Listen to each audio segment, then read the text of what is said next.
Mae. Good evening. This is Mae Brussell in Carmel, California. This is tape or broadcast number 486, March the 28th, 1981. Happiness is going to use book sales and finding some valuable little goodies. There are library sales and private sales going on in this area this time of year through the spring and into the summer.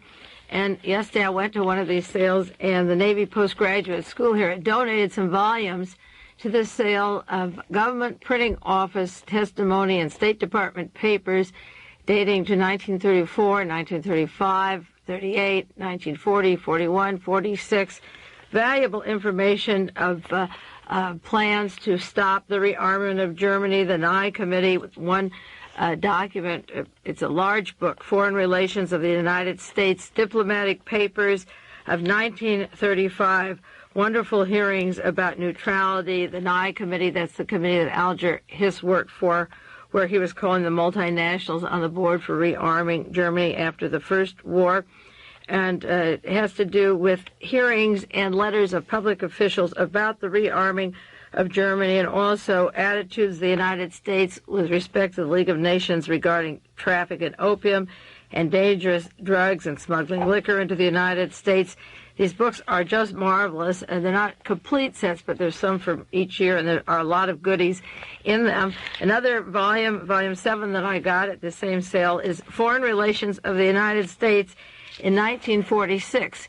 One group of books are about the problem of rearming Germany and Japan after World War I, and the possibility of peace, or the impossibility of peace, and should they sell weapons or not.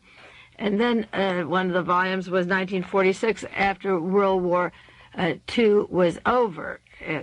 World War I was not successful, the League of Nations and disarming the various countries. We had World War II, and then in 1946, when the war was over 1 year, the congressional groups got together. This was an order from the time of Lincoln's administration to publish the Foreign Relations Papers, and this was a set from the United States Government Printing Office that I obtained from 1946. They described in there the present situation in the Near East, a danger to world peace, and the document going from Undersecretary of State Dean Acheson to other secretaries of state, other departments. They said at the present time, the Near East, for which the purpose of this memorandum may be considered to include Turkey, the Aegean and Eastern Mediterranean islands, Syria, Lebanon, Palestine — there is no Israel for a couple of years — Saudi Arabia, Jordan, Egypt, Iraq, Iran, the Persian Gulf, Afghanistan, is a breeding ground for international misunderstandings. The national objectives of two great powers, namely the Soviet Union and the Great Britain, collide head-on in this region. The most important interest of the United States in the Near East should be to prevent the development in this area of conflict that might eventually give birth to the Third World War.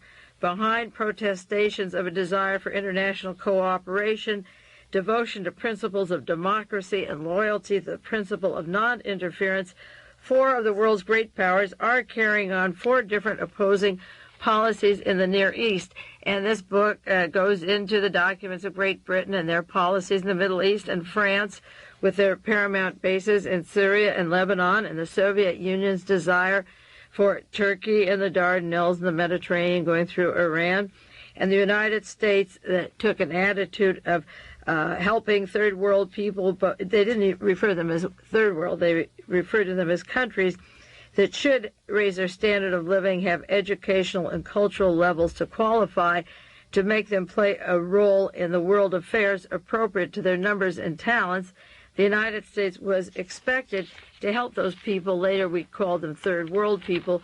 But in 1946, this volume 7 of Foreign Relations says the United States has made little progress in carrying out its own policy in the Near East. And it goes on to say that we only back the wealthy countries and go along with Great Britain and France, and that inevitably, probably, in the Near East, it would lead to a third world war. Now, that was 1 year after World War II, and the Foreign Relations summary and the documents and the correspondence of the State Department published by the United States Government Printing Office detailed the causes for World War III and what we should do and what we didn't do, and made it very clear that far back in 1946 that we made promises to the impoverished nations and didn't keep up with them, but played along with the major nations. And as I say, it would lead to a conflict of war. It's pretty pathetic to believe that people were talking about World War III so soon after 80 million people had either been killed or displaced in World War II, and led us into a warfare mentality and economy thinking of nothing but war from the time that World War II was over. A few weeks ago, with the exception of last week, I've been talking about the banking scandal of the Wells Fargo Bank in California, linked to the Nugan Hand Bank. That's Frank Nugan and Michael Hand. It was their names that were used in Australia. The missing CIA money. In case those of you who didn't hear those broadcasts in 1 second, I'll try to summarize it. A bank was formed in Australia in the 60s, late 60s, 67 or 68, with money that was supposed to go to Southeast Asia, but it was CIA money linked to the assassination team's black money or killing money, espionage money linked to narcotics traffic, and set up solely for the CIA. And after the conflict in Southeast Asia was going full speed and about to wind down, Michael Hand of the Green Berets Special Forces of the Phoenix program, who worked with William Colby in Southeast Asia, combined with Michael Hand to form a bank called Nugan Hand. It was Frank Nugan, the Special Forces agent, and Michael Hand. Frank Nugan was murdered last year. About 12 people related to that bank story have been murdered. One of them, John Paisley, who worked for the National Security Council and the CIA, who had direct links from his yacht to Australia and worked with the people in the CIA involved with the Nugan Hand Bank. And Michael Hand is missing, and as yet there's no speculation about where he is, although this will make important news stories if he is indeed still alive. If he's dead and some people murdered him and haven't been killed also, the story will continue to surface. And in the process of the CIA and FBI investigating that missing $55 million, it was anywhere from $55 million to $1 billion, the FBI and CIA tapped into, I believe, the Wells Fargo Bank in Beverly Hills. Now, as yet, the news media hasn't connected these two banks, but I believe that time will make a connection. In time, you'll see the connections of the Wells Fargo to the Nugan Hand Bank. Now, the Wells Fargo story broke in the sports section of various newspapers. They started with Harold Smith, a man that was promoting boxing, who used Muhammad Ali's name for the boxing promotion, and he allegedly embezzled $21 million from the Wells Fargo Bank in Beverly Hills. And over the past months, the story has been making the newspaper, the front page of the New York Times, 2 different times, and finally on NBC News this week with Jane Pauley saying, and Tom Bracco, this story will not go away. And Harold Smith was on national television. And the reason I want to start with that Wells Fargo again to update you on some of the stories is because now it has gone into international from Beverly Hills and the 10 or 20 branches of the Wells Fargo from Los Angeles or San Diego to San Francisco is now in Nigeria and other African countries, which could be Angola or South Africa. And you'll see a lot more news about Angola and South Africa because I believe it is linked to what started as a simple story of a Beverly Hills bank embezzlement. Since we talked about it last, there was a story in the Wall Street Journal, March 24th, headline story saying Wells Fargo account of fraud or their system to block such acts of embezzlement are being questioned. Translated, that means the Wells Fargo Bank lied about the missing money.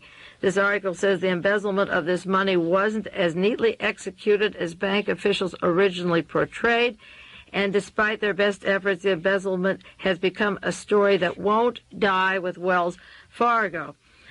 Another story, the TV program with Tom Bracco and Jane Pauley this last week on the 26th of March. Harold Smith was on television saying that this involves 4 bank managers. And then, in addition to a New York Times story, he said it involves $80,000 a day that the various managers were to be paid, a payoff, having to do with oil money from Nigeria, and Harold Smith would get 8% of that money, and he already got $21 million, and he was told, you can have as much as you want. Now, Harold Smith said that this story involved the Japanese mafia, and I hardly believe that 2 or 3 black men in Beverly Hills were going to get $80,000 a day from Nigeria, just out of a fluke from an oil contract. They don't have that kind of noxy, and Harold Smith wasn't into this kind of operation. He was barely making it until 1978 when he came across all of this money if he would introduce these people to Muhammad Ali and set up these accounts. Evidently, they had been funneling it through other people's accounts for what he said were 8 to 10 years, and they used his account and let the money siphon through their new accounts, disguising it through these black sports operators. And then, I believe, when the Nugan Hand story in Australia broke, the FBI and CIA were led up to Beverly Hills, where Muhammad Ali and Gene Kawakami and Ben Lewis and Harold Smith had been to Australia with trips back and forth while involved with the Wells Fargo Bank. Another story, UPI, February, at the end of February, that I didn't have on the air. It said Wells Fargo Bank procedures to be eyed. This was a UPI story saying they would go into it more closely. The New York Daily News had a story last week, shady land deals, high rollers, and Wells Fargo. And they mentioned again in New York the 200 to 300 million scandal, that Smith is, in quotes, key to a bigger scandal. Then they mentioned, other articles have mentioned, that it's traced to a woman named Wilma Fisher and George Fisher from Las Vegas, who also have strong contacts with narcotics and so forth in Florida, and then Hollywood, and then the offices in Century City that Mr. Fisher opened. George Fisher, a close friend of Gene Kawakami, the manager of the Miracle Mile branch of the bank, is from Hong Kong with 10 aliases, most of them Oriental. He came into the Hollywood scene in 1976, with $741,000 from the Silver Seas Hotel in Florida that went into the Miracle Mile branch of the Wells Fargo. So you're getting a person from Hong Kong with many aliases living in Vegas, moving to Gardena, California, associating and renting from the manager of the Wells Fargo. And these trips of these various people to Australia, this controversial Nugan Hand thing not solved while they're traveling down there, and now bringing in Nigeria, which makes it a different ball of wax because, as I say, Nigeria is very much in the news these days. Also, the New York Daily News said the FBI is investigating their deals in Memphis, Tennessee. The Hollywood branch is missing $3.5 million. There's a Bank of Commerce in Memphis that has forged investments in real estate deals, and it's tangled not only to California and Australia, but Memphis, Tennessee, Florida, Vegas, and Nigeria. Another article in the Santa Barbara News, Harold Smith, in quotes, says they were laundering money through my account. The Wells Fargo's most crucial documents are missing, and the bank says they do not exist. Another story, this is the LA Times. Muhammad Ali allegedly received $1 million from the funds of Wells Fargo. A few weeks ago, I mentioned that Muhammad Ali said this story would make any Hollywood script look very mild. And Muhammad Ali mentioned that the CIA and the FBI are guarding his house, and he's bugged and can't say a word. And there have been no interviews with him since this story broke. This is New York Times, March the 20th, Robert Lindsay, front page story. 4 people at Wells Fargo have not been named publicly that have been involved in the fraud. They don't call it a boxing fraud anymore. Harold Smith says at least 4 bank officials not previously mentioned are involved. Smith said that they started using his accounts to secure oil concessions in Nigeria and elsewhere in Africa. Now, the elsewhere is the big word, because Ronald Reagan right now is beginning to send espionage and counterintelligence troops into Angola, and that would take secret funding, which I believe could have come or been planned to come from this Wells Fargo espionage connection. And he also is meeting secretly. His UN representative, Jeane Kirkpatrick, was meeting with the highest counterintelligence intelligence agents of South Africa just this last weekend. So the elsewhere is the country or countries that we don't know about yet, but I'm alerting that you will see them in the news, and that the African countries must be aware of these. If Mae Brussell is, I'm sure they are. And 4 of the top South African intelligence officials were in this country this week, and they intend to step up anti-Angola incidences in Angola. But the various countries, Nigeria and Angola, are responding to Ronald Reagan this week. Stay out and don't mess with us. And they must be aware that this money or investment can't just be oil, but must be organized crime and counterintelligence if they're paying such kinds of fees, siphoning $80,000 a day to a group of people in California. In the New York Times article, it mentions that Jean Kawakami, who's brought in the Japanese mafia in this, so it takes in Africa and Japan and Hong Kong and Australia now, talks about the $80,000 a day and how Harold Smith was offered $12 million, which he accepted, and he was told he could have anything I needed.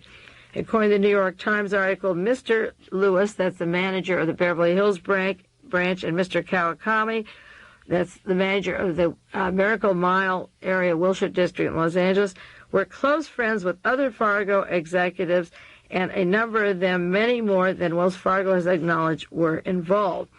Now, I'm talking about $55 million in Australia, and there's $200 to $300 million in Beverly Hills, and I will be bringing this up as these countries break in the news, because I think that they tipped into the Beverly Hills espionage area of funding counterintelligence when they were looking for the FBI, the CIA connections down in Australia, because all these people, as I say, were linked and down in Australia. William Buckley had an article in today's paper, the Sunday paper, meeting with South Africans, and he puts down the fact that Ambassador Jeane Kirkpatrick was meeting with General P.W. van der Westhuizen and talking about relationships with South Africa. The only thing that would force her to do that if it really was illegal, because Andrew Young had to resign as ambassador to the UN when he went one Saturday afternoon to the home of some of the PLO. She was meeting with these people, according to Buckley, because of indispensable security and control of shipping lanes in South Africa, and he defends it. Buckley even has some smart aleck suggestion that if the South Africans want to come in this country, they should do like he did. He said, I spied for the CIA, and he said they should wear a red wig and paint their face black, and Buckley goes on and makes some disparaging remarks about the blacks and makes fun in his usual way of the meeting of Jeane Kirkpatrick with the South Africans. But I have an idea that some of that Wells Fargo money was going or has been headed to South Africa to step up the forces against Angola, and the necessity of their getting together now was urgent. Also, today's paper said secret U.S. mission will visit Africa. And again, the United States is sending, how secret can it be if it's an Associated Press story? But they're going down to consult with about U.S. moves towards Namibia and South Africa, that South Africa is moving into this country. And Nigeria is saying to the United States and other African nations that they're deeply concerned about America and its relationship to South Africa. By March 24th, this last week, Nigeria was objecting to the relationship of the United States policy towards Nigeria and other African countries. And I think that the Wells Fargo story is going to bring a lot more missions to South Africa and other countries. There was a death this last week of a woman in Los Angeles, an article, L.A. stabbing death, no one helped the victim. A young woman, Gloria Enina, 34 years old, native of Nigeria, studying at Loyola University Graduate Studio in Communications, And she was murdered, and it goes on to say that the people in the apartment saw her murdered and didn't call the police. They saw her attacked and knifed and dragged into her place. But the only reason they called the cops was when they saw that her car was missing and a note on the door, "Please don't bother me. I'm studying for exams," and they believed that another Nigerian had murdered her. So I'm sure that this is related to the Wells Fargo story, a woman studying communications from Nigeria in this country, and you'll pick up other stories along the way that will be linked to these missing millions of dollars that are seeping out. And as long as Harold Smith stays alive, he leaks a few little pieces of information about once every 4 or 5 days. Now, there's a lot in the news about the backfighting and the stabbing going on, the anger of Alexander Haig, and I've avoided talking about him for a few weeks, but I guess I have to mention him at this time, as repulsive as it is. Alexander Haig is mad. He wants to be head of the emergency contingency unit. He wants to control foreign policy, and he also wanted to have total control of domestic policy. Alexander Haig could create a Reichstag type of operation and take control of the White House. He had it when Richard Nixon was slipping out of office, and he worked closely with Alexander Butterfield, the man who taped Richard Nixon to make sure that Nixon got out of office, and Haig and Butterfield had been closely associated in the Pentagon together from the time that John Kennedy was murdered. They had been associates. Incidentally, Alexander Haig had called in his friend Butterfield into the White House in 1969 when Richard Nixon was president, January 69, and Butterfield was living in Australia. That's the time when the Nugan Bank was full steam. It got a lot of money in 73 for counterintelligence operations, but also it was being set up in 1969 and the late 60s, and that's when Alexander Butterfield was stationed in Australia. And as soon as Nixon was in office, he was called back and went into the White House. He was, as I say, in the Pentagon with Haig and Butterfield were together at the time, right after John Kennedy was murdered from 1964. Then they went on to take other jobs. Butterfield went to the War College and then down to Australia, and Haig worked his way up. And I'll do a little bit more on that in a minute. Well, Haig would like to take over the White House and the domestic affairs, but there were a couple of incidences last week that I think stepped in his way. I think he's moving too fast, too far. There's too many of them taking position, but he really, I think because of what he knows, went on all these years through the White House and being there at the height of Watergate as well as every other crucial period through the 60s and 70s, he just assumed that he could walk over all the new people that are in Washington right now who haven't been there that long, the new team that Ronald Reagan has appointed. And there were several things that happened before the quick announcement that Vice President Bush would take over the domestic emergency team that is being formed. The first story last week was one that Bush had been shot.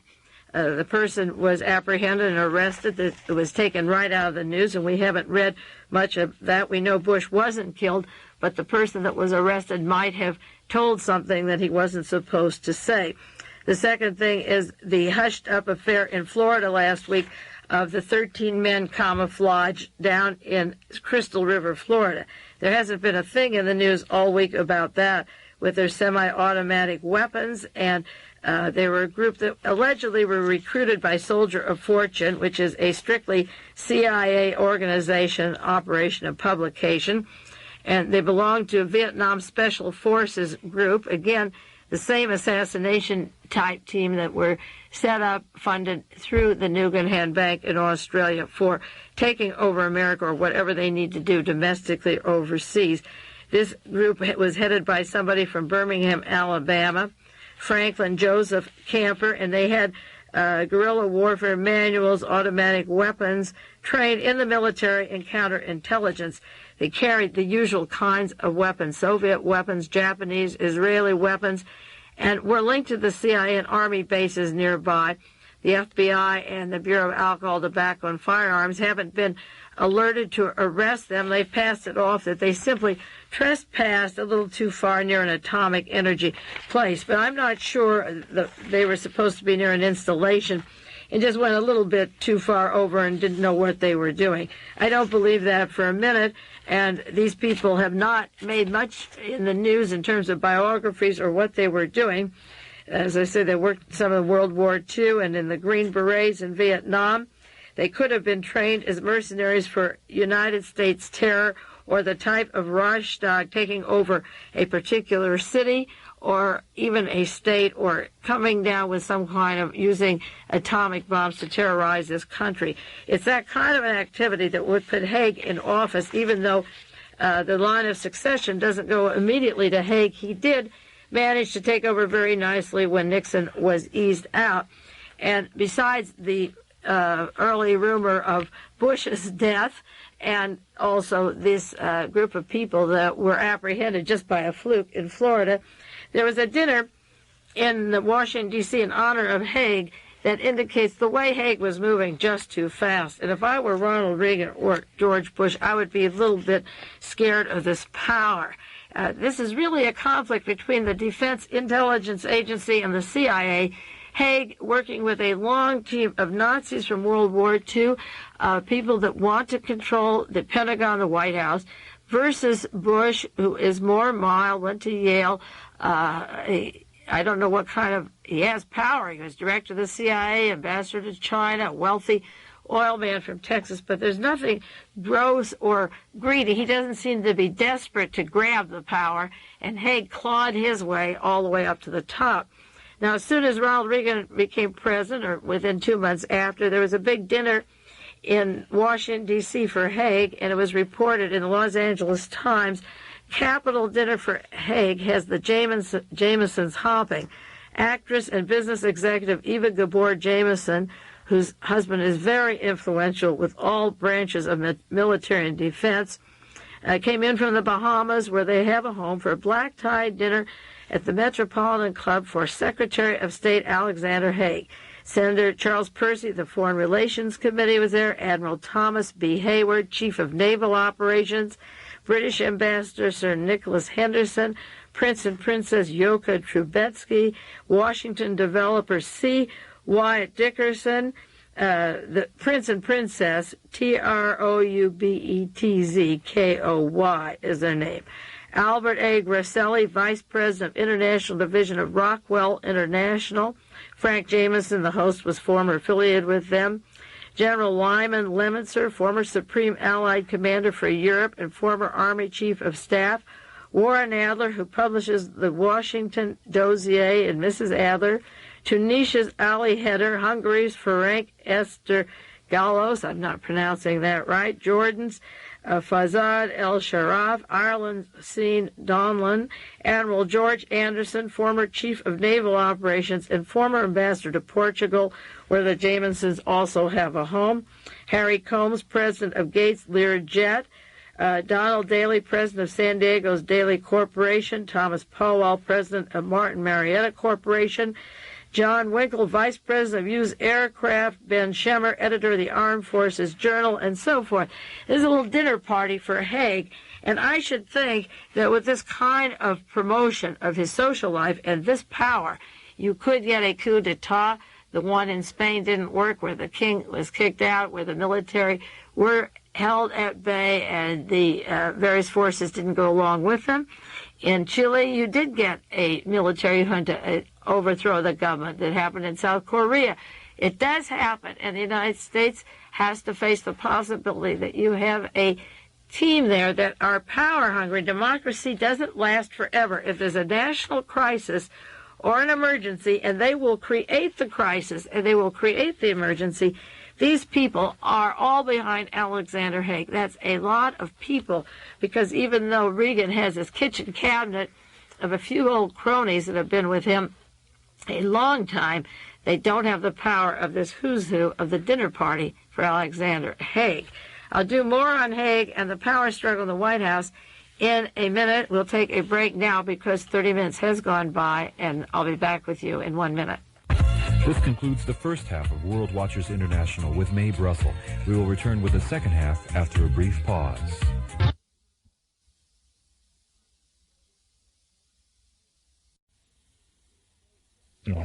Okay, I'm going now to talk about the power struggle that is taking place besides the domestic desire for Haig to own or control, I say own, both the foreign policy and the domestic policy in case of emergency service. You see, the Office of Emergency Service included James McCord at the time of Watergate. He belonged to a 16-man team in case of national or international emergencies, and he was never prosecuted or never went to jail at the time of Watergate.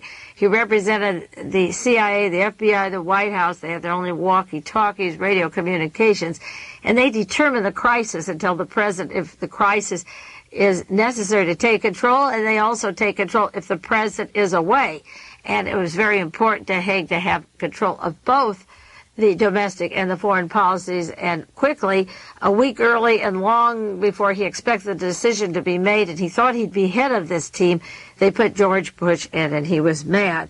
Now, in addition to that, there is a terrible power struggle going on in Washington, D.C., because even though Haig has power, he's very obnoxious, and there are a lot of people there that can't deal with this gross way that he is handling himself and making statements such as the way the nuns were killed in El Salvador without any basis, or statements about terrorism in Europe that have been disputed, coming from the Soviet Union, that have been disputed even by the CIA. Now, the feud going on in Ronald Reagan's administration, which is just 3 months old, I refer to the old Black Sambo syndrome. Remember Black Sambo? He had a nice mother who made him a beautiful coat and pants and an umbrella and pretty shoes and a hat, and he went off and with his pretty outfit, and then the tigers saw him, and one tiger took the hat and one tiger took the shoes and the umbrella. Each one thought he was the most beautiful, and eventually they were all chasing each other and hopefully melted into a lot of butter that he later took home for his pancakes. Well, in this White House feud, you have Alexander Haig, who worked with Robert Kennedy's administration, literally a spy within the Kennedy camp at the time of Bay of Pigs, and then worked for LBJ in the National Security Council when Kennedy was killed, and joined the assassination team of Rocky and Kissinger and moved his way up. He jumped over 240 other people in the military to get handpicked by Rockefeller to be in the position he's in today, and worked closely, as I say, with Butterfield when Nixon was pushed out, and this gave Haig, the Secretary of State, the position he wanted and has today. Haig has been behind the scenes long before the Bay of Pigs and the killing of Kennedy by the combination of the CIA, the Defense Department, the anti-Castro Cubans. Also under this roof, under Haig, is Walter Stessel. He was in the State Department in Germany. He was in Poland. He was in Brazil. He was in the Soviet Union when Lee and Marina Oswald were there. And he's the gentleman from the State Department who's talking loudly about the blockade against Cuba. Each one has their favorite shtick, and Stessel's taking the Cuba one, and Haig is going with the terrorism. The Russians are the greatest terrorists in the world. I might have mentioned on the program before, I used to live next door to Walter Stessel. He lived next door to my folks. The Stessels moved away. His mother's still friendly with my folks. He went to Beverly Hills High School, and I knew him when I was growing up.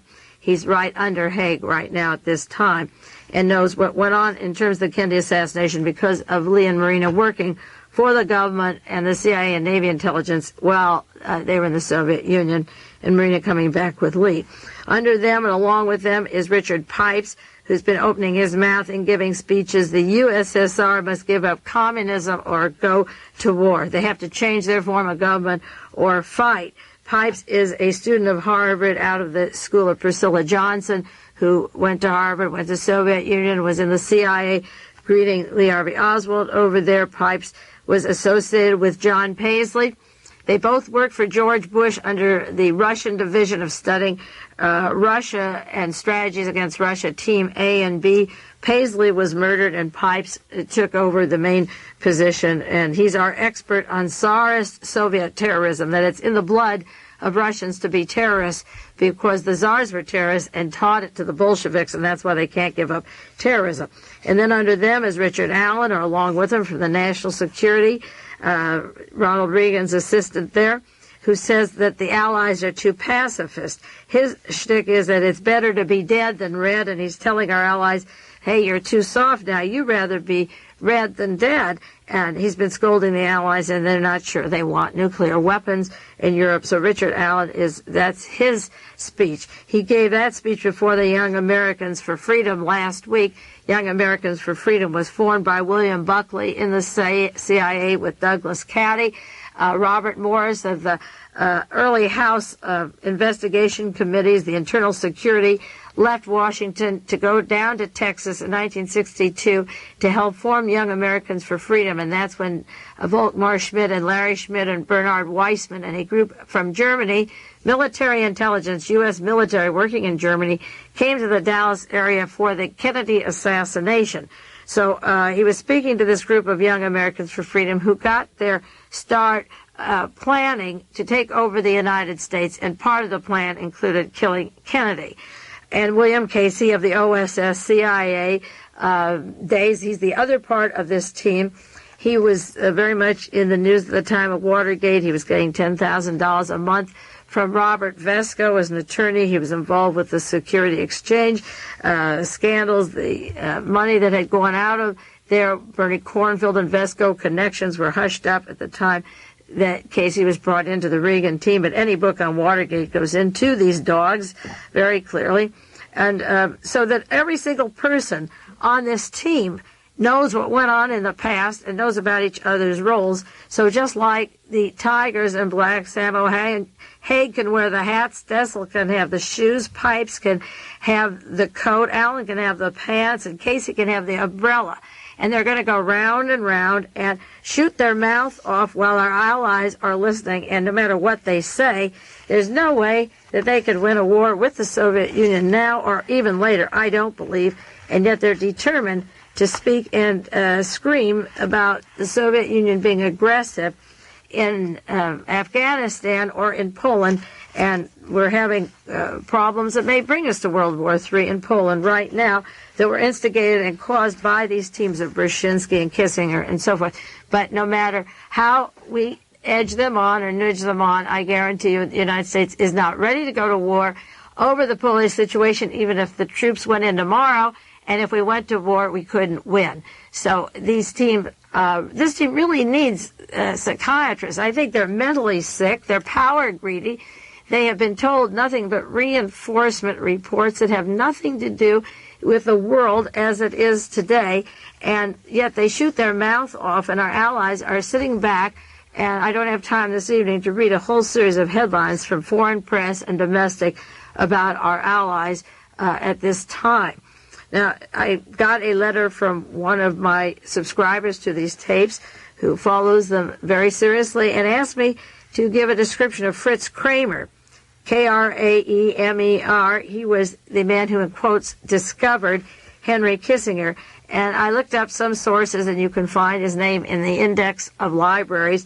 He's the one man who discovered two Secretary of States, Henry Kissinger and Alexander Haig. So you know that Kramer has to be an important person. In one book that I have on Kramer and Kissinger, it's called Henry Kissinger, Private or Public Story, written by Ralph Blumenfeld of the New York Post.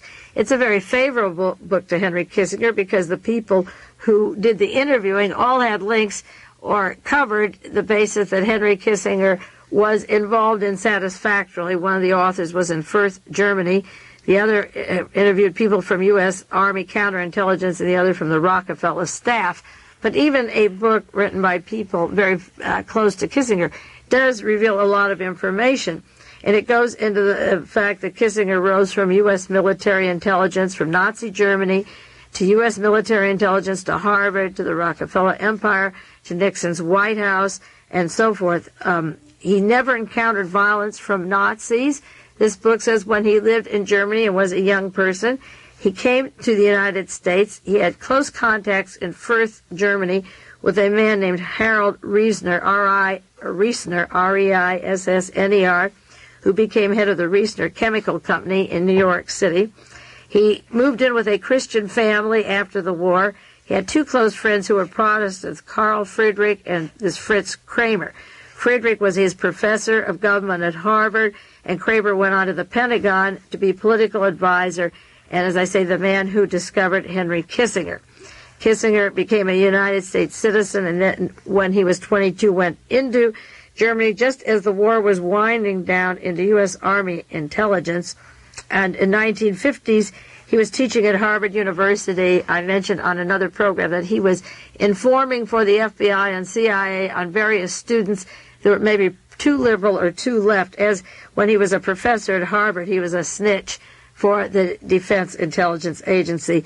He left Harvard in 1954 to be on the Council of Foreign Relations in New York and write their policy under Nelson Rockefeller.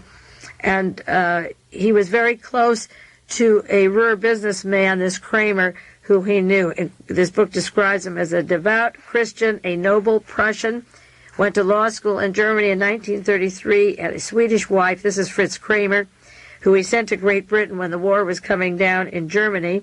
He studied international law and got 2 PhDs in Italy. His wife came to Germany and got the family jewels and cash out. And in 1945, when Henry Kissinger came into Germany in May, when the war was over, Kissinger and Kramer were working together. In May 1943, the book, The Nazis Go Underground, describes the meetings of top Nazis to retrench because they realized that Hitler couldn't win the war against Russia. And it was about this time that Kissinger and Kramer made their connections. And then Kramer went on into the Pentagon to military political work as a strategist. And Kissinger's other friend, Carl Friedrich, was the professor at Harvard. Now, at Harvard University, Sven Kramer, that's the son of Fritz, the man who discovered Henry Kissinger, he had a son who was a student at Harvard of Henry Kissinger when he was teaching there. And then Sven, the father, was in the Pentagon. His son joined the National Security Council.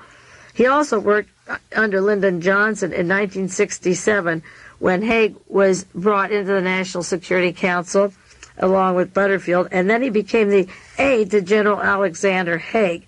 So the Kissinger and Kramer and Haig and a group of people have been very close from the end of World War II up to the present time until they're managing our entire State Department these days. It was Haig. Among those who recommended Alexander Haig as Kissinger's deputy was Fritz Kramer, who worked with Haig in the early 60s in the Pentagon, and then also Kramer's son was a student of Kissinger's and recommended to the staff of Haig and National Security Council. So Sven Kramer, it was his son, worked with Haig and had high Pentagon positions, so that the Father and the Son and the Holy Ghost, being Alexander Haig, all were very cozy. The two Kramers and Haig and Kissinger have been close to this day. In a newspaper, the Revolutionary Worker, January 16th, 1981, there's an article, a background of Haig's past. They described how he left NATO because it was too soft on the Soviet Union when he was working for Carter. He was the head of NATO. He married the daughter of a 4-star general. He'd gone to West Point, but his political career brought him for a while into the camp of Robert Kennedy until the Bay of Pigs invasion. And then after John Kennedy was murdered, he jumped right from colonel to major general in 1969, working for Joseph Califano and Nixon and Kissinger, and took his position in the White House. As soon as Nixon won the election, finally in 1968, was inaugurated in 1969. That's when Haig went into the White House, and that's when Butterfield was brought back from Australia, and Butterfield and Haig had been in the Pentagon together.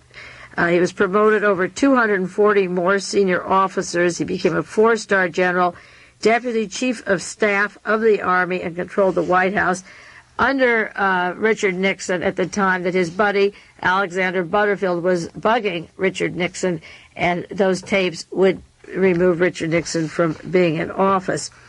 There's an article by David Broder called The Haig Ego that was in the paper this Sunday, March 29th, and it tells about Haig working in the Army 17 years, and in 1964 going on to Washington and to the Pentagon and working for Joseph Califano.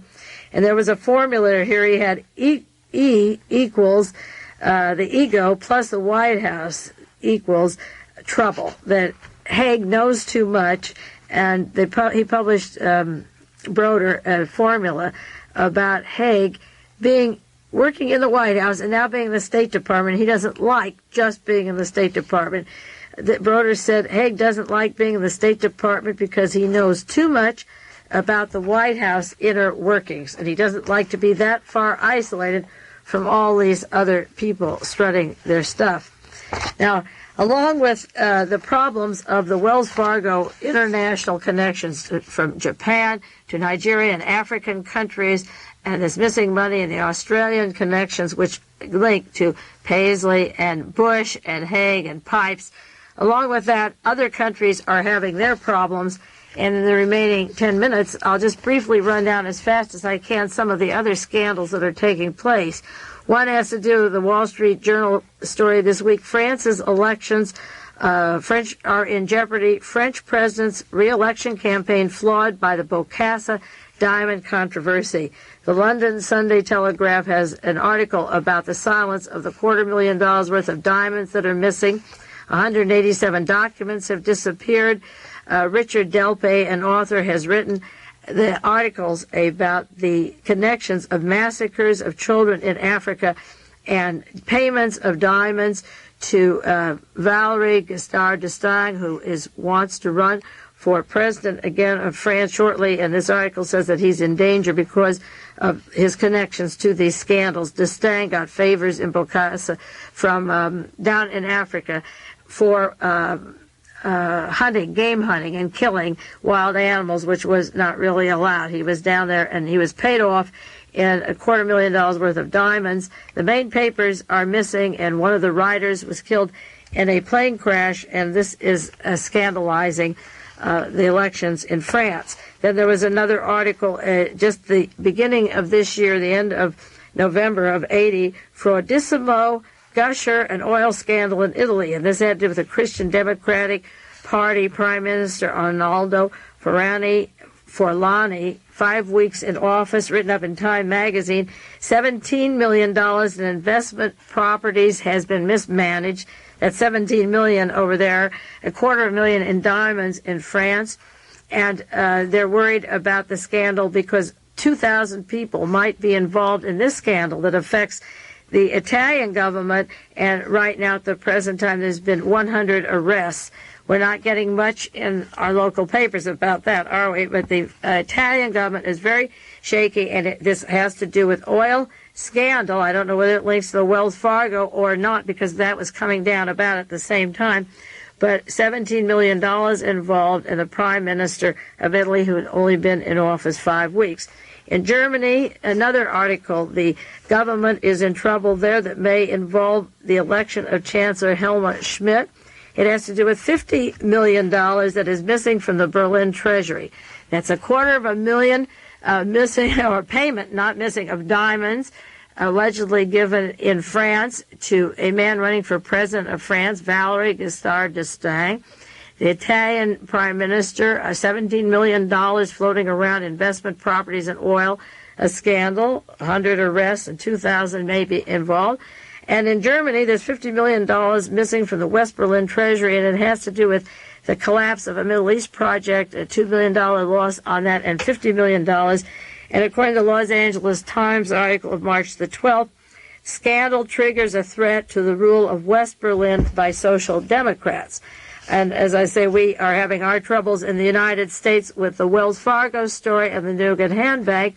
And the common denominator between the French, the English, and the United States Italian scandals is money, narcotics, murders, missing documents. In one case, it's diamonds. The others, it's lots of money missing.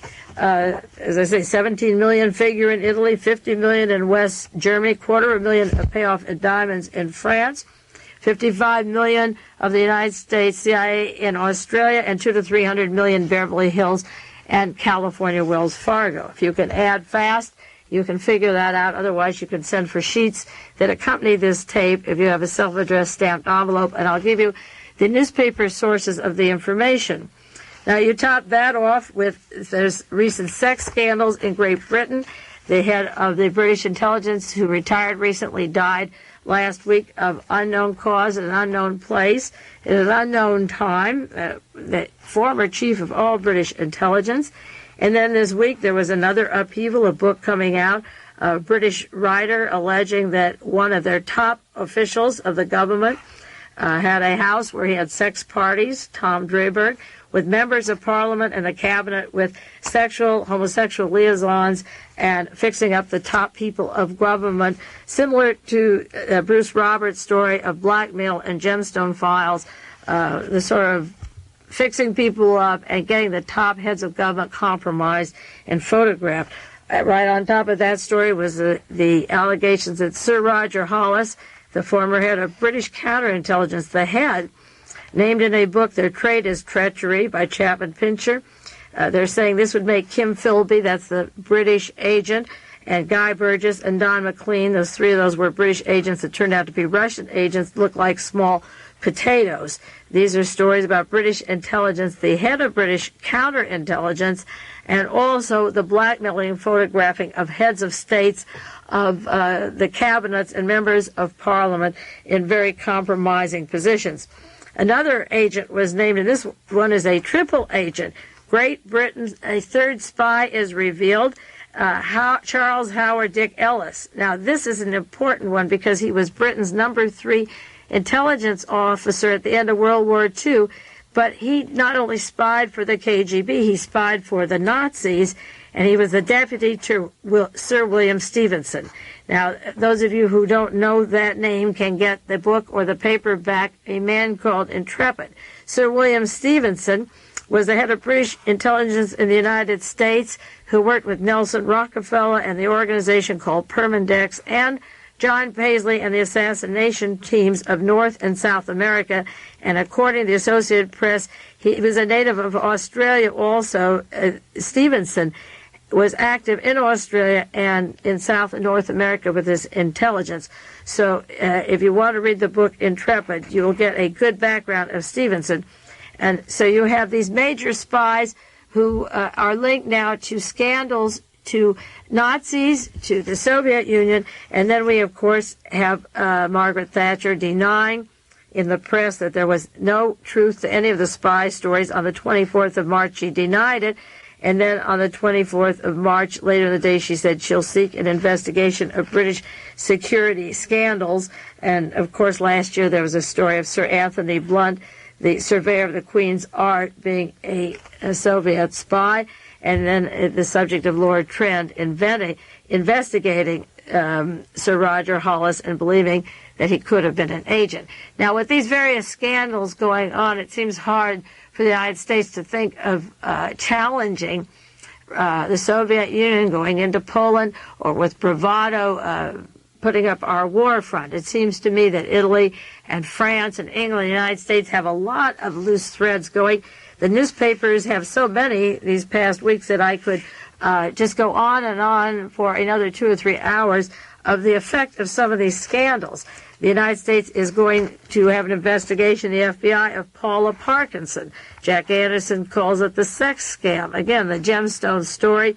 Paula Parkinson is a lobbyist, and she works for a group of people that she has a particular group she lobbies for. It's called the Committee for Equitable Crop Insurance Legislation, and they want to ask her because she was having sex and photographing the people having sex with her who voted against the crop insurance that she lobbied against.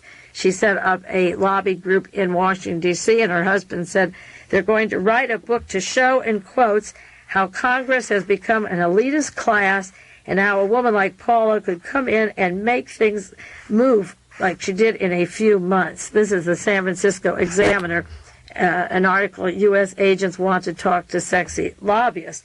And Jack Anderson has an article, Bare Bigwigs, Erotic Evenings in D.C. This is Jack Anderson, March 24th. Sex clubs in Washington meet every 2 weeks. Diplomatic members of Congress, officials of State Department, the Defense, the Treasury Departments. They meet at the Watergate Hotel, the L'Enfant Plaza Hotel. 5 to 7 men meet with 4 to 14 women and have sex orgies. Top generals from the Pentagon, congressional swingers. They rival the X-rated movies, and members of Congress are all men and some staunch conservatives. And Jack Anderson says, in a White House of Baptists and moral majority, there's some fancy goings-on the Potomac. So while this team in Washington is putting up their big, strong, anti-communist front and begging our allies to go along with us, they can barely wipe their behinds to keep up with all the things that are coming on. There are scandals in every major country. These heads of states are breaking down. They're losing millions of dollars. Besides that, there's high inflation and no progress economically in these countries. Japan doesn't want to keep arming for war. Germany doesn't want to keep arming for war. Holland doesn't want the nuclear weapons there. And I don't know how far Ronald Reagan and Haig and Allen and Bush and Pipes and Stessel can push this thing. But I see a very weak, divided, decadent kind of group of people that have been building themselves up to power, and I don't think that their behavior is going to allow them to swing the kind of things they want. It's going to be awfully hard to get a team of GIs, even in a time of depression, to go sit out in the Persian Gulf and defend what is going on in this country. The scandals never were cleaned up from the time Kennedy was murdered and the various assassinations and the narcotic dealing of the federal agents and Nixon and Reagan's connections and Paul Laxalt and the combination of narcotics and sex and money swindling and bank finagling is going to bring them down like the tigers that chased around in the Black Sambo story. I feel optimistic that even though the news is bad, I don't think they could call a war tomorrow and win. And I think we're going to see a lot of people, journalists, and so forth, coming forward with more and more stories to stop their war mania. They came in, Inauguration Day, I want to call him Nixon, Ronald Reagan came in blasting Russia. Haig was blasting Russia. But what they're doing, these verbal assaults don't equal the exposés that are on the other side of the pages. If you get past the front page, you'll find a scandal a minute, and the scandals involve them, not us. And that is the optimistic part about the bad news, is that if you read it carefully, they're all in trouble, and they better clean up their act, because who's going to die and fight for this bunch of swindlers? Well, that's enough news for you tonight. This is Mae Brussell in Carmel, California. I'll be back with you next week, and you take care until then. This has been World Watchers International with noted conspiracy investigator Mae Brussell.